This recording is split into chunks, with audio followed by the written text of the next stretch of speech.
12 teacher को अवैध घोषित करके अधिकतर गांवों में आप जाकर के देखिएगा, सुदूरवर्ती क्षेत्र में वहां जाने के लिए आज तक कच्चिया रोड ही नहीं बना है, तो पक्का रोड तो बहुत दूर की बात है। हमारे सभी समाज का, क्योंकि समाजवादी का अर्थ ही है संपूर्ण समाज को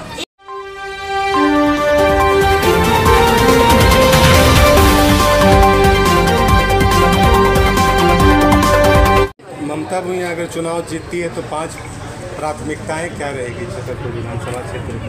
जी, छतरपुर विधानसभा क्षेत्र में अगर देखा जाए तो विकास का तो दूर दूर ढूंढने से हमको नहीं दिखाई देता है।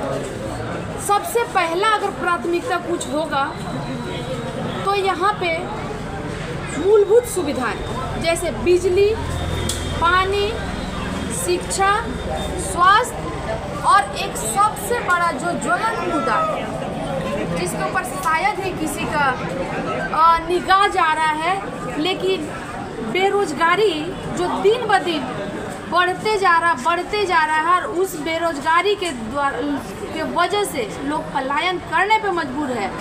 इसी बीच 512 टीचर को अवैध घोषित करके उन्हें मतलब अपने से पद मुक्त कर दिया जाता है। वो अभी तक काफ़ी लड़ाई लड़ रहे हैं और आगे भी लड़ेंगे।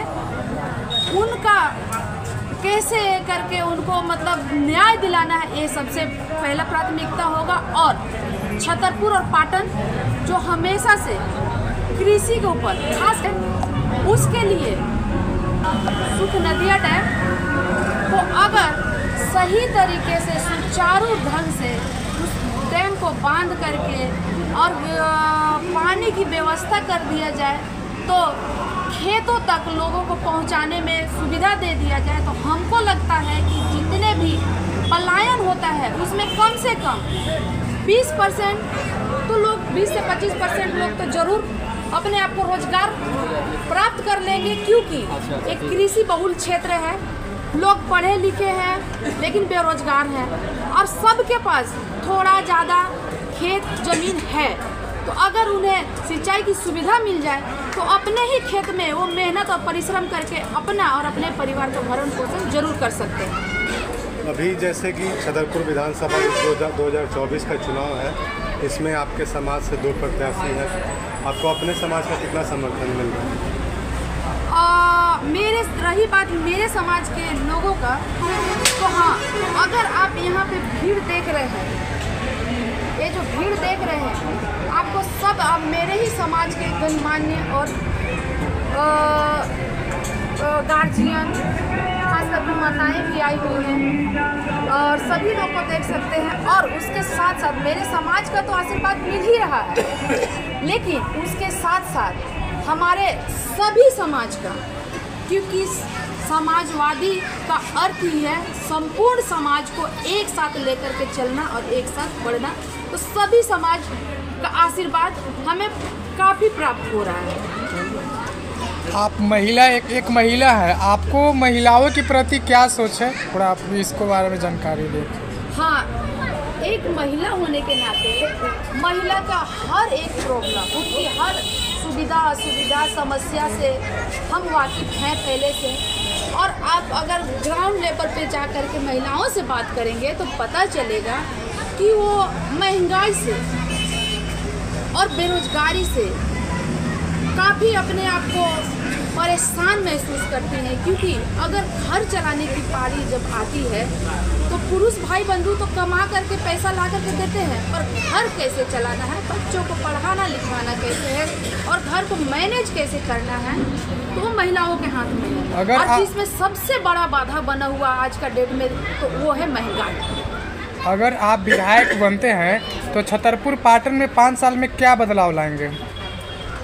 अगर हम विधायक बनते हैं तो ये तय यहाँ छतरपुर और पाटन के तमाम जनता जनार्दन करेंगे और वो उनका निर्णय होगा।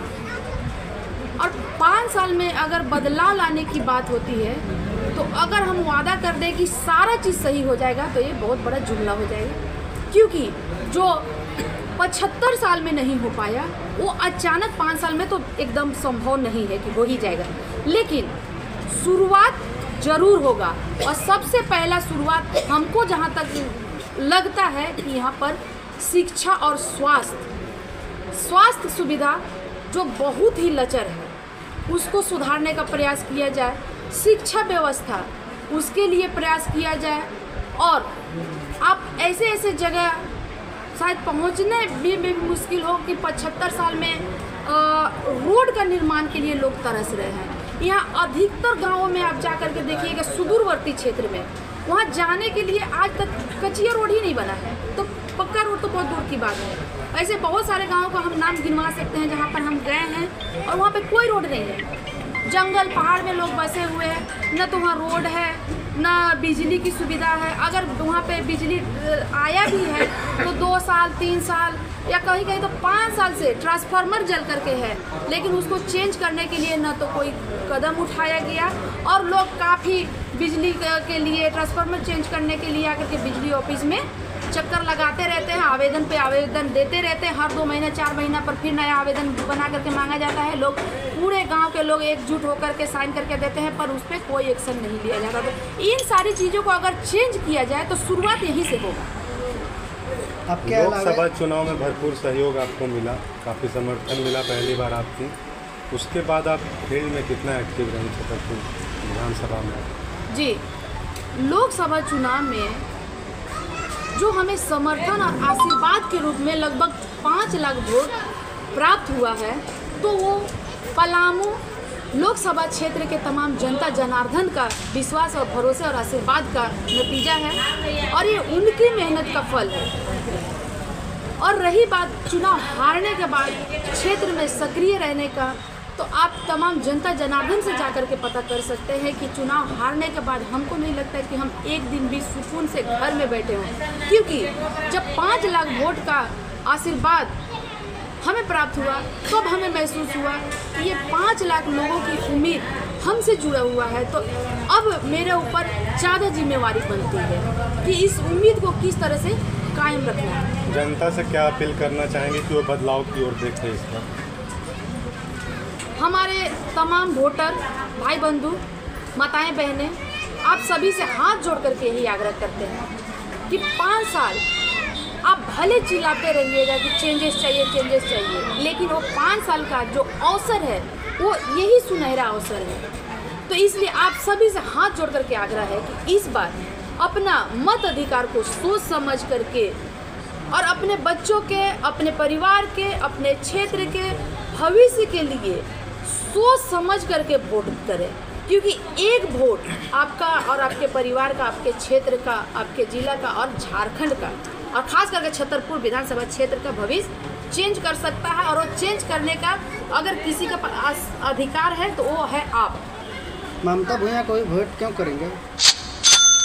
हाँ, ये सवाल आपने काफ़ी अच्छा और बहुत अच्छा पूछा। इसलिए क्योंकि आपका समर्थन, सहयोग और आशीर्वाद जिस तरह से लोकसभा में हमें प्राप्त हुआ है, तो उस उम्मीद के साथ हम फिर आपके सामने आए हैं। इसलिए क्योंकि सभी लोग, आप लोग जानते हैं कि जो कैंडिडेट क्षेत्र में हैं, कोई 25 साल तो कोई 25 साल से प्रतिनिधित्व कर चुके हैं, उनको आप देख चुके हैं। कोई दूसरा टर्म, तीसरा टर्म से प्रतिनिधित्व कर चुके हैं, उनको आप देखे हैं। तो इसलिए आपसे आग्रह है, आपसे विनती है कि इस बार आप देख करके, सोच करके, परख करके ही भरोसा जताएं। आपके अलावा 13 ऐसे प्रत्याशी हैं मैदान में, उन लोगों के साथ आप किस तरह से देख रहे हैं? हाँ, सभी प्रत्याशी अपने अपने जगह पे, अपने अपने हिसाब से, अपने अपने पार्टी के तरफ से सभी बेहतर हैं और सबको मेरी तरफ से शुभकामनाएं हैं। लेकिन सब माताओं बहनों से एक ही आग्रह है कि एक समाजवादी पार्टी ही ऐसी पार्टी है जो संविधान बचाने के लिए हमेशा आगे बढ़ती है, संविधान के लिए लड़ती है। तो आप इसलिए भी वोट करें क्योंकि हमें संविधान की लड़ाई है। उनके साथ सामना किस तरीके से कर रहे हैं मैदान में?